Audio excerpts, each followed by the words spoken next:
அஸ்ஸலாமு அலைக்கும் வரஹ்மத்துல்லாஹி வபரகாத்துஹு. நான் சும்மா உங்களுக்கு நார்மலாக அந்த விஷயங்களை சொல்கிறேன், சரியா? இப்போ ஃபர்ஸ்ட் யூனிட்டில் எங்களுக்கு இஸ்லாத்தை பற்றி சொல்லப்பட்டிருக்குது. இஸ்லாத்தினுடைய சிறப்பம்சங்கள், இஸ்லாம் சிறந்த வார்த்தையிலேருந்து வந்திருக்குது. அதே போல் இஸ்லாம் சொன்னது நபி ஆதம் அலைஹிஸ்ஸலாத்து வஸ்ஸலாம் அவங்களிருந்து நபி அவங்க வரைக்கும் ஒரே இஸ்லாம் தான் போதிக்கப்பட்டு வந்திருக்குது. அதாவது மார்க்கம்ன்றது ஒன்று தான். அதே போல் இஸ்லாத்தினுடைய சிறப்பம்சங்கள்னு சொல்லக்குள்ள இது அல்லாஹ்ட மார்க்கம், இது அல்லாஹ்னுடைய வார்த்தை, இது தனி மனித கலப்புகள் இல்லாத ஒரு வார்த்தை. எனவே இதில் தௌஹீத், ரிசாலத், மாதி இந்த கோட்பாடுகளையெல்லாம் இதை அடிப்படையாக கொண்டிருக்கக்கூடிய வார்த்தை. இதை அல்லாஹுவால் அருளப்பட்ட ஒரு ஒரு மார்க்கமாக இந்த இஸ்லாம் மார்க்கம் காணப்படுகின்றது. இந்த இஸ்லாத்தினுடைய சிறப்பம்சங்களை பற்றி நீங்கள் இதில் கொடுப்பீங்க. அடுத்த விஷயம்னா பிரபஞ்சம். அடுத்த யூனிட்டில் வந்துட்டு பிரபஞ்சம், மனிதன் வாழ்வு. இப்போ பிரபஞ்சத்தில் அல்லாஹ் தவிர்ந்த அனைத்துமே பிரபஞ்சம். அந்த பிரபஞ்சத்துக்குள்ளே மலக்குகள், ஷைத்தான்கள், ஜின்கள், மனிதர்கள், அடுத்தடுத்த விலங்குகள் எல்லாமே வரும். அல்லாஹ் தஆலா சொன்ன அந்த பிரபஞ்சத்தை நாங்கள் ஒரு சத்தியத்தினுடைய அடிப்படையில் படைச்சிருக்கிறோம் அப்படின்னு சொல்கிறோம். அதில் நீங்கள் அல்குர்ஆன் வசனங்கள் கொடுக்கலாம். அதே போல் மனிதன் சொன்ன யார், மனிதனுக்கு அல்லாஹ் தஆலா கண்ணியத்தை கொடுத்திருக்கிறான். மனிதன்கிறவன் பகுத்தறிவுடைய ஒருத்தனாக காணப்படுகிறான். மனிதனுக்கும் என்னென்ன தேவைகள் இருக்குது, மனிதன் ஹிலாஃபத், இமாரத், இபாதத், இப்படியான விஷயங்கள் அவன் நிறைவேற்றத்துக்கு இருக்கிறான். அதே போல் எங்களோட வாழ்வு எப்படி இருக்கணும், எங்களோட வாழ்வு என்று சொல்கிறது அதாவது வாழ்கிறதுக்கும் மௌத்தாகிறதுக்கும் இடையில் இருக்கக்கூடிய அந்த காலம்தான் நாங்கள் வாழ்கிறது. அதாவது பிறப்புக்கும் மௌத்துக்கும் இடையில் இருக்கக்கூடியதான் வாழ்வு. அதேபோல் தான் இறைவன், பிரபஞ்சம். இப்போ இறைவன் எடுத்துக்கொள்ளக்குள்ள இறைவன் என்பவன் யார்? இறைவன் சொன்னால் அதை ஓர் இறை கொள்கை, அவன் தான் அல்லாஹு தஆலா. அடுத்த விஷயத்தை நான் பார்க்கக்குள்ள இப்போ ஆஸ்திகர் நாஸ்திகர்னு சொல்லி இருக்கிறோம். ஏன்னா ஆஸ்திகர்னு சொன்னால் கடவுள் நம்பிக்கை உள்ளவர்கள், நாஸ்திகர்னு சொன்னால் கடவுள் நம்பிக்கை அற்றவர்கள். இப்போது அல்லாஹ் தஆலாவை பற்றின நம்பிக்கையை நாங்கள் ரெண்டு வகையாக பிரிக்கலாம், வஹியறிவு, பகுத்தறிவுன்னு. வஹியறிவில் நாங்கள் தௌஹீத், உலூஹியத், ருபூபியத், அஸ்மா வ சிஃபாத்னு சொல்கிறோம். ஸோ இந்த மூணு விஷயங்கள், ருபூபியத்தை வந்துட்டு எல்லாருமே ஏற்றுக்கொண்டாங்க. அதாவது ஜாஹிலியா கால மக்கள் எல்லாருமே ஏற்றுக்கொண்டாங்கன்னு சொன்னால் ரப்பு, என்ன ரப்பு வீட்டின் தலைவன், இந்த அரபிகள் வந்துட்டு வீட்டின் தலைவன், வீட்டின் தலைவிக்கு கூட இந்த வார்த்தைகளை யூஸ் பண்ணுவாங்க. நீங்கள் ரப்பன்னு சொன்னால் இரட்சிப்பவன், ஆள்பவன், பரிபாலிப்பவன். ருபூபியத் ரப்பு என்ற சொல்ல வந்துச்சு. ஸோ இதை ஏற்றுக்கொண்டாங்க. கடவுள் இருக்குதுன்றதை ஏற்றுக்கொண்டாங்க. பட் அல்லாவை தவிர ஒருத்தர் தான் கடவுள்ன்றதை ஏற்றுக்கொள்ளுது, அதுதான் தௌஹீத், உலூஹியத். ஸோ தௌஹீத், உலூஹியத்தை ஏற்றுக்கொள்ளலை. அதே போல் நாங்கள் தௌஹீத், ருபூபியத், உலூஹியத், அஸ்மா வசிஃபாத்தை ஏற்றுக்கொள்ளணும். எப்படியா நாங்கள் அஸ்மா வசிஃபாத்தை ஏற்றுக்கொள்வது? அதாவது மனித கற்பனைகளுக்கு உட்படுத்தாமல் அல்லாஹ் தஆலா அவனுக்குன்னு சொல்லி இருக்கக்கூடிய அந்த 99 திருநாமங்களையும் நாங்கள் அப்படியே ஏற்றுக்கொள்வது. அதாவது அதில் எந்த ஒரு கற்பனையும் இருக்கக்கூடாது. அதே போல் அல்லாஹ் தஆலா எதை எங்களுக்கு சொன்னானா, இஸ்தவா அலல் அர்ஷ்ன்னு சொல்லி நாங்கள் பார்த்தோம். அல்லாஹு தஆலா அரிசியில் உயர்ந்துட்டான்னு சொன்னால் அல்லாஹு தஆலா அரிசியில் இருக்கிறான்றதை அப்படியே நாங்கள் ஏற்றுக்கொள்கிறதா. அடுத்த விஷயம் வந்துட்டு படைப்புக்கள், பகுத்தறிவு சார்ந்த அடிப்படையில் நாங்கள் விளங்குறது. இப்போ அதை நாங்கள் சொல்ல போகல. இப்போ படைப்புக்கள்னு சொல்லக்குள்ள அல்லாஹு தஆலா நிறைய அல்குர்ஆன் வசனங்கள் இருக்கிறேன். இப்படி ஒட்டகம் எப்படி படைக்கப்பட்டிருக்கின்றது, அதாவது இந்த விஞ்ஞான உண்மைகள் இப்போ வரைக்கும். இப்போ விஞ்ஞான உலகம் என்ன சொன்னிச்சு, மனிதன் படைக்கப்பட்டிருக்கிறான், எப்படி மனிதன் வந்துட்டு பரிணாம வளர்ச்சியால் வந்தவன், குரங்குல இருந்து எப்படின்னு சொல்லி ஒவ்வொன்றா வருது. அந்த விஷயங்களை நாங்கள் தொகுத்து கொடுக்கலாம். அடுத்த விஷயம் மலக்குன்னு சொன்னால் யார் உங்களுக்கு தெரியும். நீங்கள் சும்மா நார்மலாக அதை பார்த்தீங்கன்னாலே விளங்க, 2-3 லைன் வாசிக்கக்குள்ள விளங்க. ஒளியால் படிக்கப்பட்டிருக்கிறாங்க. ஜிப்ரீல் அலைஹிஸ்ஸலாத்து வஸ்ஸலாம் அவங்களுக்கு 600 இறக்கைகளோட கண்டதாக நபி அவங்க ஒரு ஹதீஸில் சொல்கிறாங்க. இப்னு மஸ்ஊத் ரலியல்லாஹு அன்ஹு அவங்க சொல்கிறாங்க. அதே போல் நுபுவத், ரிசாலத், ஹிதாயத். நுபுவத்னு சொன்னால் என்ன, நபித்துவம், ரிசாலத் தூதுத்துவம், ஹிதாயத் நேர்வழி, இப்படியான விஷயங்களை நீங்கள் சும்மா நோமலாக பாருங்கள். அடுத்த விஷயம் என்ன, ஹத்துமுன் நுபுவத், இறுதி நபித்துவம். அதையும் இறுதி நபித்துவம்னு சொல்லக்கலாம் எங்களோட நபி அவங்க வராங்க, சரியா? நபி அவங்க இதில் நாங்கள் அல்குர்ஆன் ஆதாரங்கள், ஹதீத் ஆதாரங்கள் அப்படின்னு சொல்லி பார்த்தோம். அடுத்த விஷயம் தான் மஹபத் ரசூல். மஹபத் ரசூல்னு சொன்னால் என்ன, அதாவது நபி ஸல்லல்லாஹு அலைஹி வஸல்லம் அவங்கள தன்னை உயிரை விடவும் நேசிக்கிறது, அதான் மஹபத் ரசூல்னு சொல்கிறது. இதுக்கு நீங்கள் ஒரு சம்பவத்தை கொடுக்கலாம். அதை உமர் ரலியல்லாஹு தஆலா அவங்களோட சம்பவம் அதில் வருது, நீங்கள் ரீட் பண்ணிங்கன்னா விளங்கும். அடுத்த விஷயம் தான் மஹபத் ரசூலுக்கு பின்னாலங்க மறுமை இருக்கின்றதுக்கான ஆதாரங்களை பற்றி படித்தோம். மறுமைன்னு சொன்னால் அதுக்கு நாங்கள் நிறைய குர்ஆன் வசனங்கள் பார்த்து எப்படி மறுமை சாத்தியமான ஒன்றான்னு சொல்லி சந்தேகம் கொண்டாங்களே அவங்கள பார்த்து அந்த அல்குர்ஆன் சொல்லுது.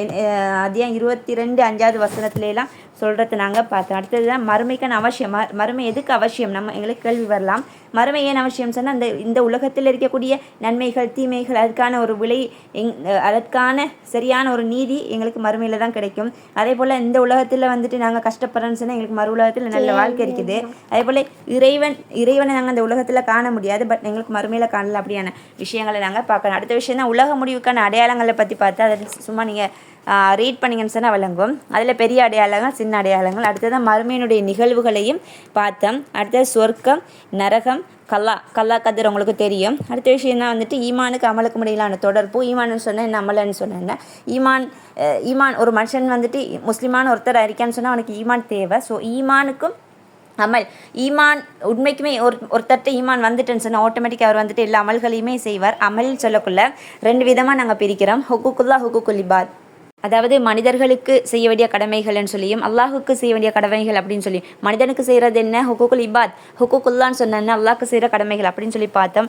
அடுத்த விஷயம் ஃபர்லு ஐன் ஃபர்லு கிஃபாயான்னு சொல்லி அதுலேயும் பார்த்தோம். இப்படி அந்த அந்த யூனிட் அப்படியே முடியுது. அடுத்த விஷயம் அஹ்லு சுன்னா வல் ஜமா. இதை பற்றி நான் உங்களுக்கு ஃபுல் அண்ட் ஃபுல் உங்களுக்கு நான் இந்த வீடியோண்டே போட்டிருக்கிறேன், அதை கொஞ்சம் பாருங்கள். அஹ்லு சுன்னா வல் ஜமாஅனுடைய அக்கீதா என்ன, எல்லாமே அதாவது கடவுள், ஆவிகள், வேதங்கள், மரணத்துக்கு பின்னுள்ள வாழ்வுன்னு சொல்லி எல்லா விஷயங்களையுமே, உயிரற்ற உயிருள்ளவைகள், இது எல்லாத்தையுமே ஒரு அதாவது பகுத்தறிவுக்கு உட்பட்ட மனிதன் பகுத்தறிவுக்கு அப்பால் உள்ள விடயங்களை ஆதாரபூர்வமாக நிரூபிக்கப்பட்ட அடிப்படையில் நம்பிக்கை கொள்வது. அதுதான் அடுத்த விஷயம்தான் என்னென்னு சொன்னால் இறை வழிகாட்டல்னு சொல்லி நம்பப்பட்ட மூலங்களை மாத்திர அடிப்படையாக கொள்வது தான் அஹ்லு சுன்னா வல் ஜமாஅனுடைய அக்கீதா. இதில் அல்லாஹ் பற்றின நம்பிக்கை, அல்லாஹ் ரூஹுகள், அல் குர்ஆன், மறுமை, பாவம், ஷஃபாத் அப்படின்னு சொல்லி நாங்கள் பார்த்தோம். அடுத்த விஷயம் வந்துட்டு சஹாபாக்கள், கதர், புனித ஸ்தலங்கள், தௌஹீதுக்கு எதிரான விஷயங்களில் ஷிர்க் பார்த்தோம். ஷிர்க்குன்னா இணை வைத்தல், குஃப்ரன்னா நிராகரித்தல், ரித்தத் மதமாறுதல், நிஃபாக்குன்னு சொன்னால் நயவஞ்சகம், இல்ஹாதுன்னு சொன்னால் நாஸ்திகம். அடுத்த விஷயம் வந்துட்டு நாங்கள் ஷிர்க்கை பற்றி பார்த்தோம், அதாவது இணை வைக்கிறது. ஷிர்க்குட வகைகளில் ஷிர்குல் அக்பர், ஷிர்குல் அஸ்கர், அதாவது பெரிய வகை ஷிர்க், சின்ன வகை ஷிர்குல் அக்பரில் ஷிர்குல் ஜலி ஹஃபியன்னு பார்த்தோம். ஜலியன்னு சொன்னால் தெளிவான ஷிர்க், ஹஃபியன்னு சொன்னால் மறைவான ஷிர்குல் அஸ்கர். அதில் வந்துட்டு நாங்கள் நிறைய விஷயங்கள் பார்த்தோம். சவுனம் பார்க்குறது, சோதனை பார்க்குறது, வசியம் பார்க்குறது எல்லாமே. அடுத்து வந்துட்டு ஷிர்க்குட விளைவுகளை பற்றி பார்த்தோம். என்னென்ன நல்ல காரியங்கள் எல்லாமே இல்லாமல் போய் நாங்கள் ஷிர்க் வைக்கிறது மூலமாக, அதே போல் இல்லத்தை மாசுபடுத்து அப்படின்னு சொல்லி பார்த்தோம். அடுத்து இல்ஹாதுன்னு சொன்னால் என்ன? நாஸ்திகம். இதில் தோற்றம் வளர்ச்சி பார்த்தோம். இந்த இல்ஹாதில் 3 விஷயம் இருக்குது. அதாவது இல்ஹாத வகைகளில் முல்ஹிதூன், அதிரியா, ருபூபியூன். முல்ஹிதூன்னு சொன்ன என்ன? கடவுளை வந்துட்டு முற்றாக நிராகரிப்பவங்க, அவங்க கடவுளே இல்லை அப்படின்னு சொல்லுவாங்க. அடுத்தது அதிரியான்னு சொன்ன என்ன சொன்னால் கடவுள் பற்றின ஒரு முடிவு கொண்டு வர மாட்டாங்க அப்படியானவங்க. ருபூபியன்கள்னு சொன்னால் எப்படி?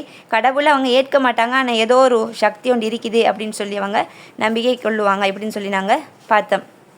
இதில் அடுத்தது நிஃபாக், நயவஞ்சகம். அடுத்த விஷயம் ஈமானில் முரண்பட்ட சிந்தனைகள், அது ஒரு பெரிய சாப்டர். அப்படி ஒரு கேள்வி வந்துச்சுன்னு சொன்னால் நீங்கள் படிச்சிங்கன்னு சொன்னால் மட்டும் எழுதுங்க, அப்படி இல்லைன்னு சொன்னால் சாய்ஸில் விட்டுட்டு மற்ற கேள்விகளை எழுதுங்க, சரி அப்படி. அடுத்த விஷயம் நிலையான ஷரியாக்கள், மாறுபட்ட அதாவது நிலையான தீனும் மாறுபட்ட ஷரியான்னு சொல்லி பார்த்தோம். தீன் வந்துட்டு எப்பயுமே நிலையானதாக தான் இருக்கும். பட் காலத்துக்கு காலம் ஷரியாக்கள், அதாவது நபிமார்களுக்கு நபி என்று சொல்லி ஷரியா வந்துட்டு மாற்றப்பட்ட விஷயங்களை நாங்கள் பார்த்தோம். சரிதானே? அந்த ஷரியாவினுடைய பரப்பன்னு சரி சும்மா நோமலாக நீங்கள் எல்லாத்தையும் வாசிச்சிங்கன்னா அவ்வளோங்க, படித்ததுக்கு நீங்கள் வாசிச்சிங்கன்னா சரி. அடுத்த விஷயம் மசாதிரு ஷரியா, அதாவது சட்ட மூலாதாரம். இதில் 2 மூலாதாரம் பார்த்தோம். அடிப்படை மூலாதாரம், துணை மூலாதாரம். அடிப்படை மூலாதாரம் எங்களுக்கு தெரியும் அல் குர்ஆன் சுன்னா. துணை மூலாதாரம் இஜ்மா, கியாஸ், மஸ்லா, முர்சல், இஸ்திஸ்தான், கவுலு சஹாபா அப்படின்னு சொல்லி பார்த்தோம். அடுத்த விஷயம் வந்துட்டு அல் குர்ஆன் வந்துட்டு எப்படி தொகுக்கப்பட்டது? அல் குர்ஆன் அதில் வந்துட்டு சஹாபாக்கள் சம்மந்தப்படுறாங்க. எப்படி? அபூபக்கர் ரலியல்லாஹு தஆலா அன்ஹு அவங்க தான் முதலாவது சஹாபி, முதலாவது ஹலீஃபா. ஸோ அவங்க தான் அல் குர்ஆன் பணியை வந்துட்டு முதல்ல செஞ்சு வைக்கிறாங்க. அதுக்கு வந்துட்டு ஆலோசகராக இருந்தவர் தான் யார்? உமர் ரலியல்லாஹு தஆலா அன்ஹு அவங்க. அது அப்படியோ போயிட்டு அடுத்தது உஸ்மான் ரலியல்லாஹு தஆலா அன்ஹு அவங்களோட காலத்தில் இது வந்துட்டு திரும்ப தொகுக்கப்படுது. இதை நாங்கள் பார்த்தோம். அடுத்த விஷயம் தான் வந்துட்டு சட்ட மூலாதாரம் என்ற வகையில் அல் குர்ஆன். இது சம்டைம் வந்துச்சுன்னு சொன்னால் நீங்கள் அழகாக எழுதலாம். 3-4 சரி நீங்கள் பார்த்துட்டு போங்க. அல் குர்ஆன் சொல்கிறதுன்னு எங்களுக்கு தெரியும், அல்லாஹ்வோட வார்த்தை. நாங்கள் இதில் படித்தது மட்டும்தான் இல்லாமல் படிக்காத விஷயங்களையும் கொடுக்கலாம். அறிவினுடைய ஊற்றென்று படித்தோம். ஒரு இலகுத்தன்மை கொண்ட வேதம், முழுமையான வழிகாட்டுன்னு சொல்லி பார்த்தோம். அடுத்த உலூமுல் குர்ஆன் சொன்ன என்ன? குர்ஆனை பற்றின கலைகள், அதாவது அல் குர்ஆனை பற்றின கலைகள், அவ்வளோதான் உலூமுல் குர்ஆன். நிறைய விஷயங்கள் நாங்கள் பார்த்தோம். உலூமுல் குர்ஆன்னு சொன்னால் என்ன? உலூமுல் குர்ஆன்ட அதில் என்னென்ன விஷயங்கள் உள்ளடக்கி இருக்குது? இந்த எக்ஸாம்பிளுக்கு நான் மக்கி மதனி விளங்கப்படுத்தியிருந்தேன். மக்கி சூறாக்கள் இப்படி இருக்கும், மதனி சூறாக்கள் அதை இப்படி சொல்லி விளங்கப்படுத்தியிருந்தேன். அதோட கலைகள். அது அடுத்தது அஸ்பாபு நுசூல்ங்கிறதும் உலுமுல் குர்ஆன் வகைகள் தான். எப்படி அது அஸ்பாபு நுசூல்னு சொன்னால் அதாவது சபபு நுசூல், நாங்கள் இறக்கப்பட்டதுக்கான காரணங்கள், இந்த வசனம் இறக்கப்பட்டதுக்கான காரணங்கள் சொல்லி நாங்கள் பார்த்தோம். எல்லாத்துக்குமே நான் ஒவ்வொரு வீடியோஸ் போட்டிருக்கிறேன். அடுத்து நாசிக், மன்சூக், நஸ்கினுடைய வகைகள் அப்படின்னு சொல்லி அதில் பார்த்தோம். அடுத்து அல் குர்ஆனுடைய மைய கருத்து பார்க்குற டைம்களில் நான் நிறைய விஷயங்கள் அதில் சொன்னேன். ஒவ்வொரு அறிஞர்களும் ஒவ்வொரு மைய கருத்துக்களை சொல்கிறாங்க. அப்படி லாஸ்ட்டுக்கு இந்த ஒரு ஏற்றுக்கொள்ளப்பட்ட ஒரு மைய கருத்தாக அல் குர்ஆன்ன்றது நேர் வழிகாட்டி அப்படின்னு சொல்லி சொல்கிறாங்க. அல் குர்ஆன்ங்கிறது நேர் வழி காட்டுறதுக்காக இருக்கப்பட்ட வேதம். எனவே அதான் அதில் மைய கருத்து அப்படின்னு சொல்லி நாங்கள் பார்த்தோம். அடுத்த விஷயந்தான் ஏஜாஸுல் குர்ஆன் அல் குர்ஆனுடைய அற்புதம். அதில் நாங்கள் மொழி ரீதியான அற்புதம்னு சொல்லி பார்த்தோம். அதேபோல் அற்புதத்தன்மை மிகு விஞ்ஞான உண்மைகள், அற்புதத்தன்மை மிகு எதிர்வு கூவல்கள், இப்படியெல்லாம் பார்த்தோம். அடுத்தது வந்துட்டு ஹதீஸ் சுன்னா பதவிலக்கம். ஹதீஸ்ன்னு சொன்ன என்ன, நபி அவங்களோட சொல் செயல் அங்கீகாரம், இதான் ஹதீஸ். சுன்னான்னு சொல்கிறதும் அதே விஷயந்தான். இதில் என்ன கருத்து கொள்கிறாங்கன்னு சொன்னால், சுன்னான்னு சொன்னால் நபி அவங்களோட வாழ்க்கை முறையையும், ஹதீஸ்ன்னு சொன்னால் எழுதப்பட்டவைகளையும் ஹதீஸ்ன்னு சொல்கிறோம்னு சொல்லி அறிஞர்களில் சில பேர் சொல்கிறாங்க. இதுதான் ஹதீஸ் சுன்னான்னு சொல்லி நாங்கள் பார்த்தோம். அடுத்த சுன்னாட முக்கியத்துவம்னு சொல்லக்குள்ள அல் குர்ஆனுக்கு அடுத்த தரத்தில் சுன்னா தான் இருக்குது. சுன்னான்னு சொல்ல நபி அவங்களோட என்னது நபி அவங்களோட சொல் செயல் அங்கீகாரம் என்ன. ஸோ நபி அவங்களோட சொல்லாக இருக்கட்டும் செயலாக இருக்கட்டும், இது எல்லாமே வந்துட்டு அல் குர்ஆனை அடியொட்டியதாக இருந்துச்சு. அல் குர்ஆனே நபி அவங்களோட வாழ்க்கைன்னு சொல்லி ஆயிஷா ரலியல்லாஹு தஆலா அவங்க சொல்கிறாங்க. ஸோ எங்களுக்கு சுன்னாவும் முக்கியம். அடுத்த விஷயம் சட்டமூலாதாரம் என்ற வகையில் சுன்னான்னு சொல்லக்குள்ள